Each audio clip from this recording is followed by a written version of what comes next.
Welcome back to A Celtic State of Mind. I'm Paul John Dykes, and this afternoon I'm joined by Laura Bradburn and Kevin McCluskey. We're here for the half-time analysis of Celtic 0, St Johnstone 0. Kevin McCluskey, before the game, you gave us a scenario where we created chance after chance after chance and won the game 1-0. I think we're playing that out if the first half is anything to go by. What did you make of that first 45? That's exactly how it's going, isn't it? I think we'd set ourselves a pretty low bar after last week. We've certainly risen it, or raised the bar, make more sense, from last week. I think it's been a pretty good performance. We've done everything but score. From, Joe Hart's had very little to do, if anything. Two centre-backs have both looked pretty comfortable. When they've had the ball, anything they've had to deal with, they've done quite well. And going forward, we've created chances. O'Reilly could have had a double. Kyogo was unlucky with his chance, and I think it was the first 10 minutes. Yang has been superb in that first half. He's at the right back on toast a few times. All we need is a goal. It seems to be one of those games that if we get one, we'll hit two or three. We've got the beating and we've got the better of this team. We just need to get that first goal. Right. I'm going to bring this up, right, because obviously the comments start filtering in. We can have up to 1,000 comments on a stream, and it gives you a good sense of how, a cross-section of Celtic support are enjoying or otherwise the game, the half. And a lot of the views that are coming through are from fans who are not happy with that first half. I'm going to start off with this as a starting point, and then we'll work around it, Laura, right? So we've got CJ coming in. We've played pretty good, just need a goal. That is pretty much my feeling about the first half, CJ. So I'll bring that up because obviously it resonates with me, but I'm going to bring up some of the other kind of viewpoints on this. But I'll have a look at this one. The first thing that I noticed here about Maeda comes in from Chancellor. Maeda's shot in 32 minutes nearly knocked the can out of my hand. Did you smuggle a can into the Green Brigade, Chancellor? That's what I'm going to ask. That's the first time, Laura, I have seen a Celtic player shot hit the Green Brigade rather than the target. I mean, Maeda has been off it in that first half, and it's quite noticeable. Yeah, Yang's having a brilliant time of it down the left-hand side, but the kind of trade-off is that Maeda's having a bit of a poor game, isn't he? Yeah, I mean, I had some quite harsh words for Maeda last week, and certainly putting him on the right-hand side hasn't helped make the situation any better. Again, with that particular chance, he just seemed to be, I don't know, reacting to catching up with the ball and swinging kind of wildly at it. There was no finesse. There was no skill really in what he was trying to do. And the other situation that really frustrated me about him was when that cross came in from Yang and it kind of floated over. I think it was after that chance. It kind of floated over a few players, and he seemed to have time and space, but then seemed to notice really, really late that it was coming to him and didn't react in time. And I thought, listen, I've not got the best reactions of anybody, but I'm not getting paid thousands of pounds a week to play football. I think he should have done better with that chance as well.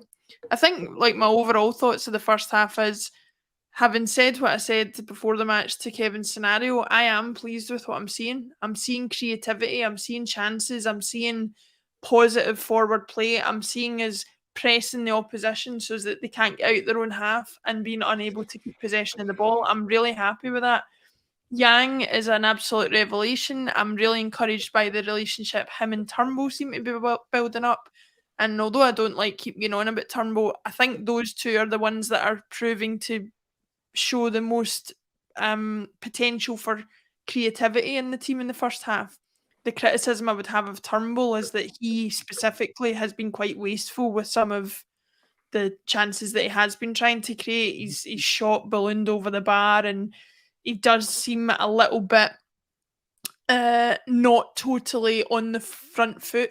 But, the team in general seem to be playing really well. I'm so delighted to have Alistair Johnstone back in there. It's unbelievable the upgrade that's there, and he's really proven it. But yeah, I would have liked to have seen goals, obviously, and I think we've been wasteful in front of goal, but I'm much more pleased with what I've seen this week and much more hopeful for what it means as a team compared to what we watched the last time. I think, the big thing for me has been the intent of various players across the park. I mean, we have criticised Greg Taylor this season. There was a blog on Acsom.net during the week about whether or not Bernabe should come back in. I think he's had I think he's looked more like the Greg Taylor of old in that first half. There was a couple of moments in the first half where he has been chopped down, kept going, played advantage, opened up the space for Yang. Yang, for me, has been the star man in the first half. And listen, I'm not saying he's as good as Jota. I'm not saying that before anybody thinks I am. But, if Jota had a first half like that, Kevin would be sitting here thinking, right, it's a matter of time before he creates a chance and we get a goal. I want to focus a wee bit on Yang because it's a real positive in the first 45, his performance, isn't it? For me, he's been the best player in the park from our side, which then makes him the best player in the park because St Johnston's done nothing. Every time he's got the ball, and I've said this, I think every time I've seen him play, every time he gets the ball, he's got one thought in his mind, and it's to go forward and try and take his man on. And if he doesn't manage to do it, he doesn't let it get to his head. You see some wingers that will maybe shrink back into themselves after they lose one or two duels. It doesn't seem to affect him. He just keeps on going. He's hit the byline a few times. He's put in a couple of decent cross balls. That one near the end that Maeda's sleeping on is an excellent ball that's come in. Yeah. And Maeda should be on that. It's the one that, if that's a Bada, he's more aware and alert to that, I think, and he's on it. But yeah, I think Yang's been one of our more creative players. He's certainly the one that looks likely he's going to create something for us. Turnbull, I think, to talk about him, I think he's had a decent first half, but my biggest bugbear with him is the quality of the final ball. He's had a few chances where he just seems to throw a ball in the middle almost without trying to pick a player out. And he's been in good positions, and that's where my frustration comes from with him. But he's picking up the good positions. So again, it's a case that if he can just get a decent ball in, he's got a run from O'Reilly, he's got Kyogo in there. That's all he needs to do. Just pick a man and the chances will come. The thing around Maeda, again, it's not about the result isn't going our way. Let's pick somebody out and really go for them. But Maeda's been poor in the first half. He's obviously switched wings, and I think the trade-off's been worth it because of what Yang's giving you down the left, Laura. But, at this stage... I would say if we were 3-0 up at half-time, you could still point out that Maeda's had a poor half. No, you're right. So it's not as if we come on here to try and pick on someone to say he's the reason we're not winning. It's obvious he's not been at the races today so far. But maybe in the second 45 he'll come out and raise his game.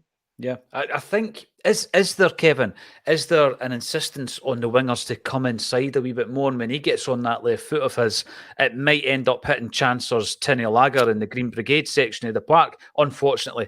And it happened at the worst point because it was such a visual representation of how he had been kind of playing in the first half.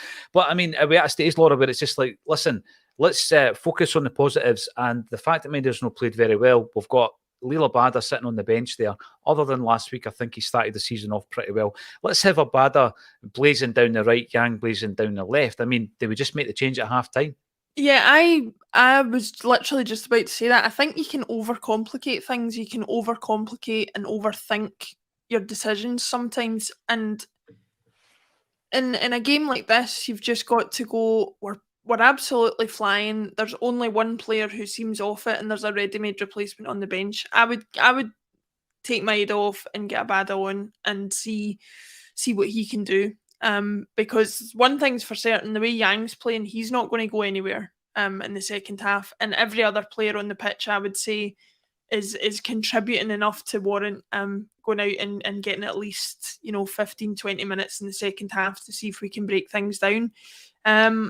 Kyogo's been a little bit quiet for me, but I don't think that making a change would necessarily do anything to help that, because I actually think it's more about how we're playing. Again, a couple of times he's tried to come deep to try and see a little bit more of the ball. I don't think it's getting to him quite as much as it should have, but I actually think that's hurting his game a little bit. And I like seeing Kyogo come deep, and I like seeing him playing that kind of false nine role. But today there's been a couple of times where Yang has managed to get a ball across and you'd expect Kyogo to be there and he hasn't been. So I would like to see Brendan say to him at half-time, just stick to what we know you're good at, be in the box. The delivery is coming in there today. You need to be there to put the chances in the net. That's the only two kind of areas for improvement, I would say, is I would just tell Kyogo to stick up top and I would swap Maeda for Abada. But apart from that, I think we're playing about as well as could be expected. I want to bring this in The because I issue said, with Kev- sorry, Kev, on you go. The issue with Kyogo in that one isn't necessarily him, it's the players playing around him. Mm. Because if he's dropping deep, there's a space in behind and no one's going in there. Yeah. So he's probably doing what he's been asked to do. It's just that there's someone else not necessarily doing their job properly. Yeah. Yeah.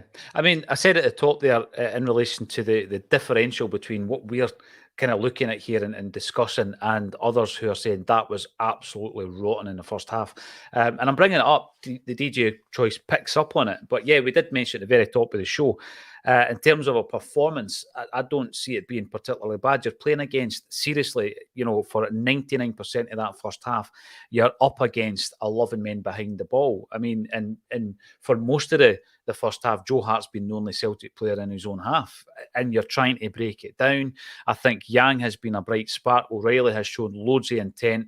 David Turnbull's came into the play. It's not really worked for him so far, but you can see that him and him and Yang have been linking up well. Him and O'Reilly have been linking up well. It's breaking down when it comes to Maeda, unfortunately.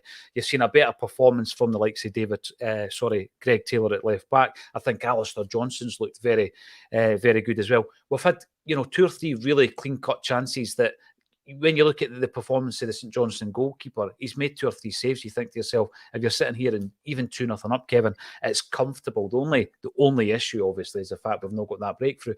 And then Tony Cassidy kind of backs up the DJ choice. If I speak, I'm in trouble, says Tony. And then you've got Danny, but it's all about opinions, and it just seems that first 45 is dividing opinion. If you don't think that's not an improvement on last week, you're wrong. The goals will come. Listen, at the moment, Danny boy, I agree with you. Can I just jump in there? Tony Cassidy, amazing viewer. Comments come up all the time. He's always in the comments and contributes lots. But I am not letting him get away with quoting Jose Mourinho on a Celtic podcast. That is absolutely abhorrent behaviour.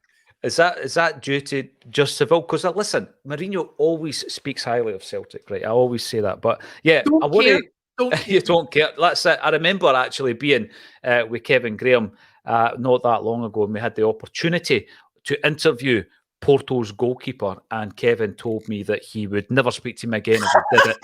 And he meant it. So we never even spoke to the guy. He said, I'm not speaking to him. No. I'll stand there in silence, but I'm just not doing it.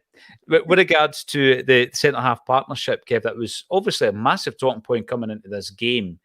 Yeah, they've not really been under pressure. Yes, there was a moment where the two of them have gone for a header, but generally speaking, it's looked all right. And I think Lagerbielke has basically shown us that, you know what, he could be a shrewd signing for us over the piece. I think the two of them have done well. They haven't had much to do, but anything that's come their way, they've pretty much dealt with it, bar maybe one incident that you mentioned. But this is the first 45 minutes that those two have played together in their entire careers, so something that's going to happen. Excuse me. But on the whole, I think they've been really good. I've noticed Lagerbielke kind of stepping out from the back and trying to play the line splitting passes. So he's trying to cut out the midfield and take us a wee bit more direct to get forward, which is something that Carter Vickers likes to do. So he's looking good. He's looking pretty dominant aerially.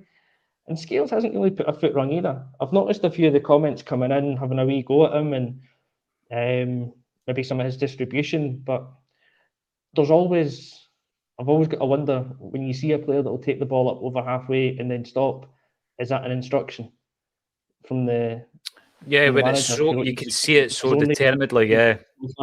And then he'll play maybe the safe pass or he'll turn back. So he's maybe just again following instruction and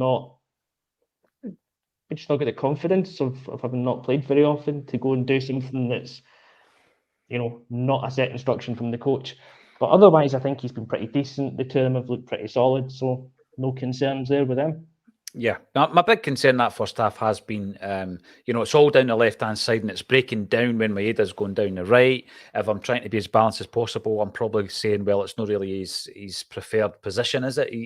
He's far better down the left-hand side. So, yeah, if any changes happen at half-time, I would expect them to happen there. Thanks, everybody, for getting involved. 1,200 strong in the live stream at half-time there. A lot of frustrations. I totally get that.